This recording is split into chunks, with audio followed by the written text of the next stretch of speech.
Hello everyone, I am Jain Kumar. Welcome to my YouTube channel. हम complex compound के IUPAC नामकरण का अध्ययन करेंगे। कॉम्प्लेक्स के दो भाग होते हैं, एक धनायन दूसरा ऋणायन। कॉम्प्लेक्स के नामकरण के लिए सबसे पहले धनायन का नाम, फिर लिगेंड का नाम, उसके बाद केंद्रीय धातु तथा अंत में ऋणायन का नाम लिखा जाता है। केंद्रीय धातु के नाम के बाद उसकी ऑक्सीकरण संख्या को रोमन अंक में लिखते हैं। यदि लिगेंड ऋणात्मक होता है तो उसके नाम के अंत में ओ आता है। इस कॉम्प्लेक्स के लिए इसमें ये धनायन भाग और ये ऋणायन वाला भाग है। बड़े कोष्ठक के अंदर वाले भाग को समन्वय मंडल या कोऑर्डिनेशन स्फीयर कहा जाता है। इसमें मौजूद हर स्पीशीज का नाम बिना गैप दिए लिखा जाता है। तो इसके आईयूपीएसी नाम के लिए सबसे पहले धनायन पोटेशियम का नाम आएगा, पोटेशियम।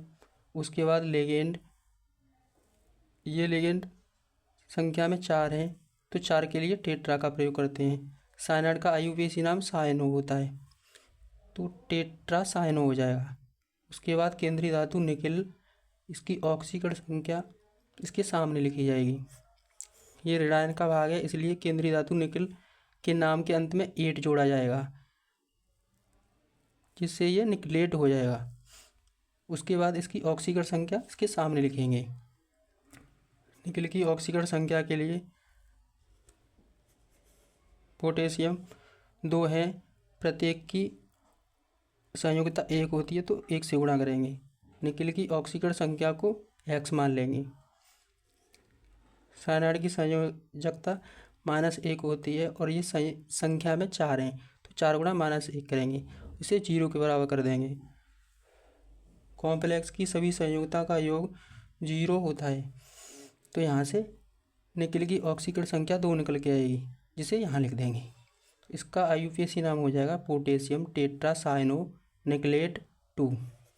अब इस कॉम्प्लेक्स को देखें। सबसे पहले धनायन का नाम सोडियम, ये लिगेंड है, संख्या में 6 है, इसके लिए नाइट्राइटो आता है तो हो जाएगा हेक्सा नाइट्राइटो।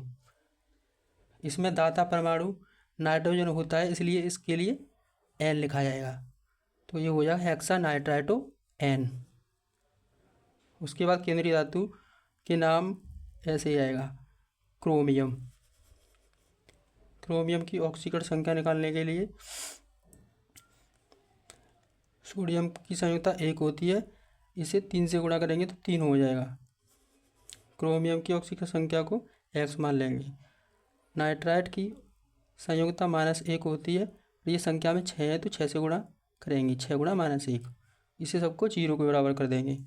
यहाँ से क्रोमियम की ऑक्सीकरण संख्या 3 निकल के आएगी। इस कॉम्प्लेक्स का आईयूपीएसी नाम sodium hexa nitrito N chromium 3 हो जाएगा। अब इस कॉम्प्लेक्स को देखते हैं। इसे आयन में वियोजित करने पर ये इस तरह से आएगा, Fe+3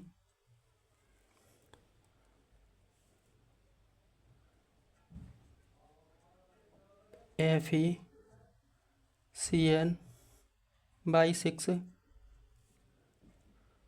4-। इसे आयन में तोड़ने पर ये 4 इसके ऊपर जाएगा और ये वाला 3 प्लस का इसके ऊपर आएगा। ये धनायन, ये वाला भाग ऋणायन।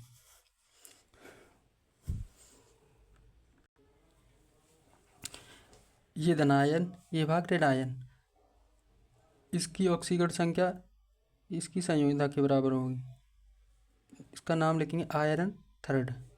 अब इसके लिए आयरन की ऑक्सीकरण संख्या निकालेंगे तो इसे x मान लेंगे।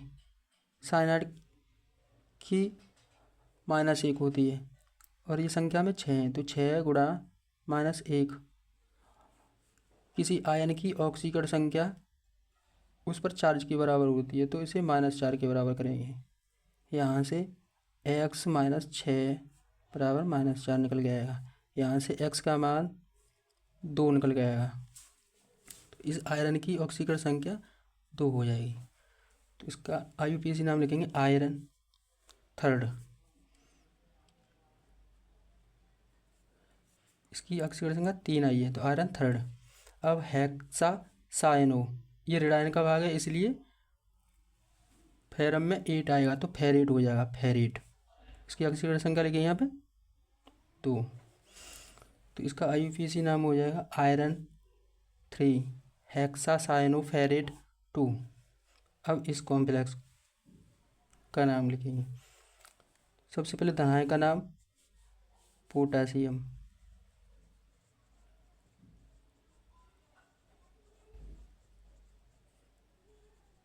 यहाँ साइनाइड लिगेंड है जो कुछ 4 हैं, तो टेट्रा साइनो।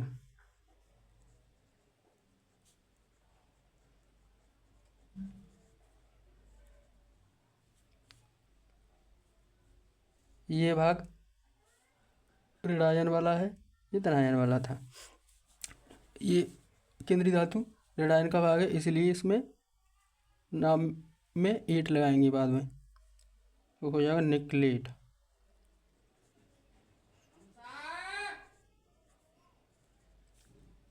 इसके सामने इसकी ऑक्सीकरण संख्या लिखेंगे। पोटेशियम के लिए ये 2 हो जाएगी, निकिल की x मान लेंगे, साइनाइड की -1 होती है और ये 4 हैं, तो 4 गुणा -1। कॉम्प्लेक्स की सभी संयुक्तों का योग 0। x + 2 - 4 = 0। तो यहाँ से निकिल की ऑक्सीकरण संख्या 2 निकल के आएगी, जिसे रोमन में यहाँ लिख देंगे। तो इसका IUPAC नाम हो जाएगा पोटेशियम टेट्रासाइनो निकलेट 2। इसके नामकरण के लिए ये धनायन, ये ऋण आयन। सबसे पहले पोटेशियम,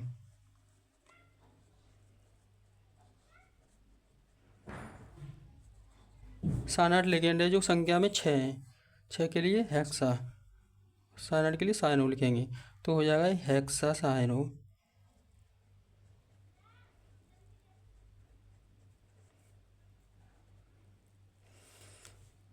क्रोमियम केंद्रीय धातु है और जो ऋण आयन का भाग है, इसलिए क्रोमियम के नाम में अंत में 8 आएगा, तो क्रोमेट हो जाएगा।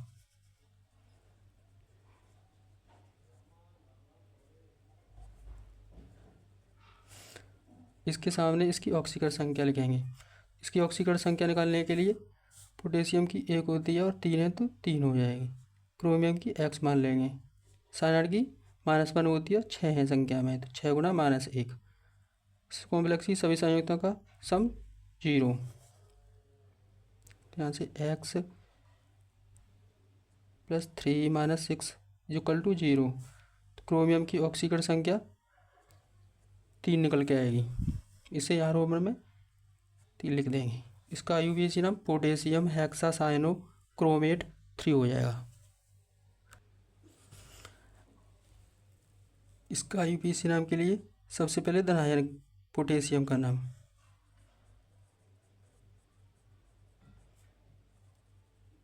फिर लिगेंड यहाँ साइनाइड है जो संख्या में 4 है, तो टेट्रा साइन हो जाएगा। समन्वय मंडल या कोऑर्डिनेशन स्फीयर के अंदर लिखी हुई हर स्पीसीज को बिना गैप दिए हुए लिखते हैं।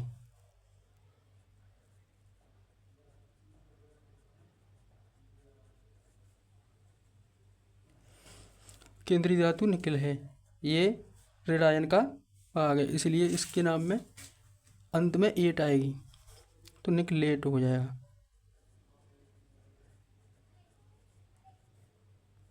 इसके सामने इसकी ऑक्सीकरण संख्या लिखेंगे। ऑक्सीकरण संख्या निकालने के लिए पोटेशियम 4 है, तो 1 × 4 करेंगे तो 4 हो जाएगा। ये निकिल की ऑक्सीकरण संख्या को x मान लेंगे, साइनाइड की -1 होती है संख्या में, ये 4 हैं, तो 4 गुणा -1।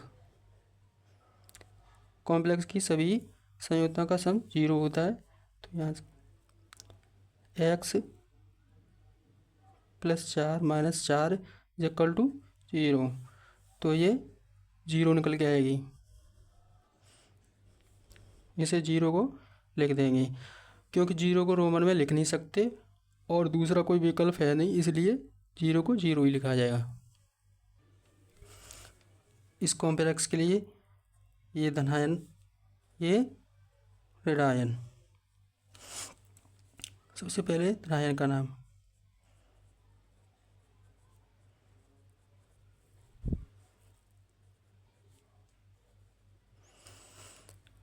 कोऑर्डिनेशन स्पीड के अंदर ये लिगेंड है, ऑक्जिलेट है। ऑक्जिलेट का आईयूपीएसी ना ऑक्जिलेट होता है, संख्या में ये 3 है, तो ट्राई ऑक्जिलेट हो जाएगा।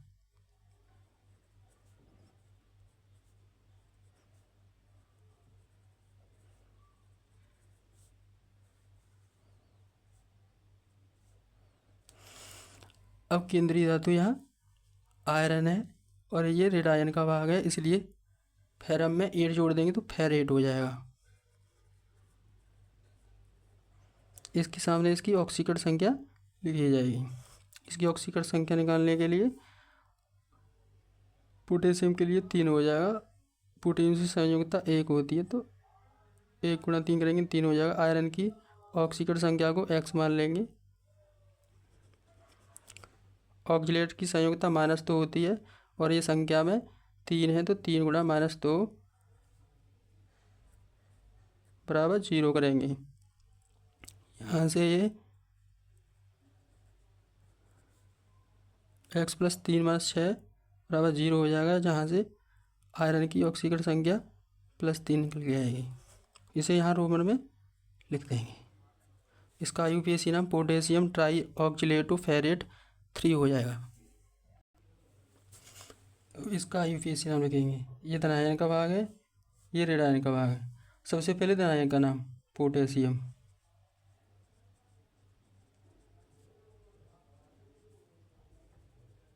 उसके बाद कोऑर्डिनेशन स्फीयर वाले का नाम लिखेंगे। यहाँ पर ये लिगेंड है ऑक्जिलेट, जो संख्या में 3 है, तो इसके लिए ट्राई ऑक्जिलेटो हो जाएगा। ऑक्जिलेट के आईयूपीएसी नाम में ऑक्जिलेटो आता है।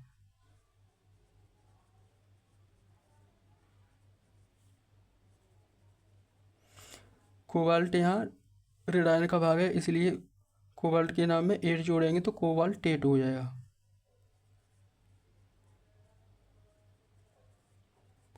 इसके सामने इसकी ऑक्सीकरण संख्या लिखेंगे। पोटेशियम के लिए 3 हो जाएगी, कोबाल्ट की x मान लेंगे। ऑक्जिलेट की -2 होती है और ये संख्या में 3 है, सभी को 0 के बराबर करेंगे। यहाँ से x + 3 - 6 बराबर 0 हो जाएगा और कोबाल्ट की ऑक्सीकरण संख्या 3 निकल के आएगी, जिसे यहाँ पर रोमन में लिखेंगे। इसका आईयूपीएसी नाम पोटेशियम ट्राई ऑक्जिलेटो कोबाल्टेट 3 हो जाएगा।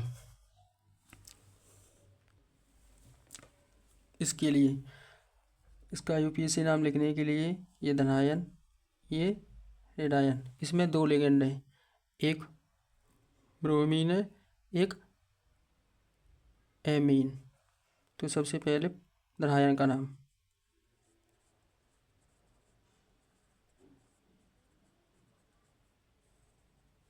जब लिगेंडों की संख्या 2 या 2 से ज़्यादा होती है तो उन्हें वर्णमाला क्रम में लिखा जाता है। वर्णमाला क्रम के अनुसार एमीन पहले आएगा, ब्रोमाइड बाद में। तो सबसे पहले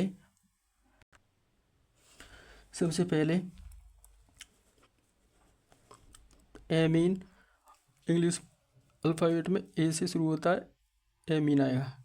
ये उदासीन लिगेंड है, इसके लिए एमीन लिखते हैं।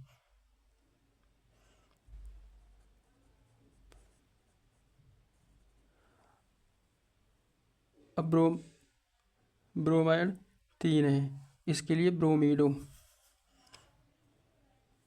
और संख्या में 3 है तो ट्राई ब्रोमीडो।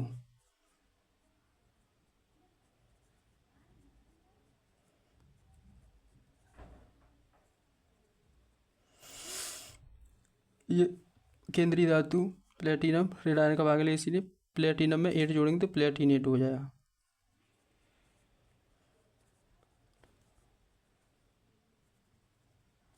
इसके सामने इसकी ऑक्सीकरण संख्या लिखेंगे।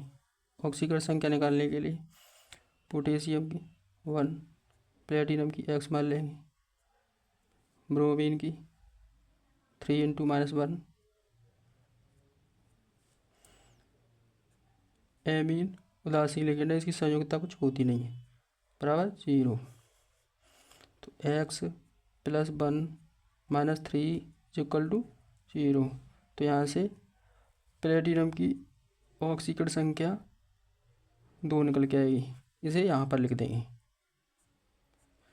इस प्रकार इसका नाम पोटेशियम एमीन ट्राइब्रोमिडो प्लेटिनेट 2 हो जाएगा। Thank you.